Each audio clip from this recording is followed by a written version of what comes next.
Do you ever wonder why this guy's wearing a black velvet suit standing in front of a gigantic skeleton? Hello, everyone, and welcome back to another episode of Art History Fun with Dr. Brian. I'm Brian Zygmunt, professor of art history at Mount St. Mary's University, and today a request from Carrie, who wanted to know a little bit about Charles Willson Peale's artist in his museum. Well, Carrie, hold my beer. It is Charles Willson Peale time.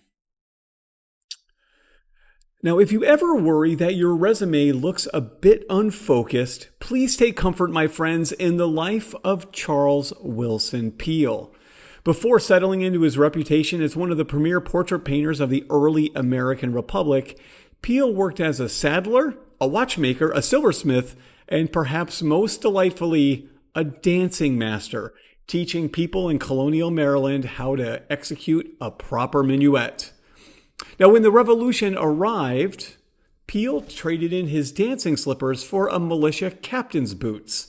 He fought at the Battle of Trenton and Princeton, endured the bitter winter at Valley Forge, and carried miniature ivory pocket discs in his knapsack, painting pocket-sized likenesses of his fellow officers so they would have mementos to send home.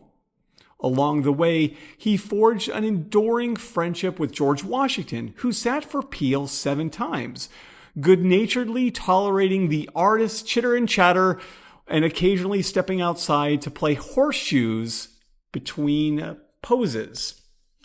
In 1822, at the ripe young age of 81, Peale decided to summarize his life's philosophy in a single tour de force portrait: the artist in his museum. Peale portrays himself as a genial Enlightenment impresario, hosting a heavy crimson curtain to reveal his grandest creation, the Philadelphia Museum. The setting itself carried immense symbolic weight.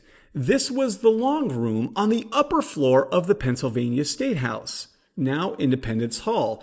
It is the very room where the Declaration of Independence had been debated and signed. And here I show you John Trumbull's really fabulous signing of the Declaration of Independence painting, which shows the same room. Peale had installed a democratic temple of art and science.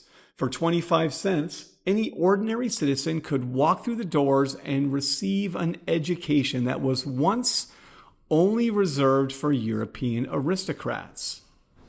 Every object in the composition serves a deliberate purpose.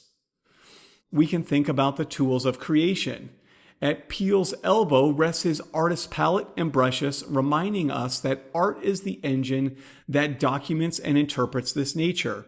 Peale wears a black velvet suit, and you can see dust from his wig on his shoulders.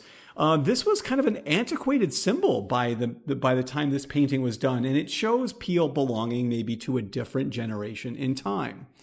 Peale also was a big believer in the Order of Linnaeus. So along the left-hand wall, you can see rows of glass vitrines that hold taxidermied birds, arranged strictly according to Carl Linnaeus' classification system. Peale even painted naturalistic landscapes and backdrops behind them, effectively inventing the modern museum habit of dioramas. On the upper part, you can see the Pantheon of Heroes. Above the birds hangs a frieze of portraiture featuring revolutionary statesmen, philosophers, and military leaders. In Peale's worldview, the structure was literal. Rational study of the natural world formed the bedrock upon which moral and civic leadership rested upon at the top. On the right-hand side of the composition, you see the great mastodon. Peeking out from behind the curtain is the leg bone and tusk of the mammoth that Peale famously exhumed from a waterlogged peat bog in New York in 1801. Funded partly by Thomas Jefferson and the American Philosophical Society, this prehistoric beast was a scientific sensation during the early part of the 19th century, and patriotic proof to European critics that the American continent produced fauna that was was not found in Europe. And I think maybe it's also worth mentioning that we also have the public. In the background, a Quaker woman throws her hands up in pious astonishment of the gigantic mastodon in front of her, while a father instructs his young son, illustrating the museum's core mission: public enlightenment across generations of American citizens. And I think it's also worth pointing out the wild turkey. Perched in the lower left sits a newly taxidermied wild turkey awaiting its place in the display cases, a subtle nod to Benjamin Franklin's preferred national symbol and a testament to Peale's hands-on craft. Peale stands firmly at the center, inviting us into the space where he pulls back the curtain to reveal everything before us, a place where natural history, artistic mastery, and Republican virtue were woven into a single national identity.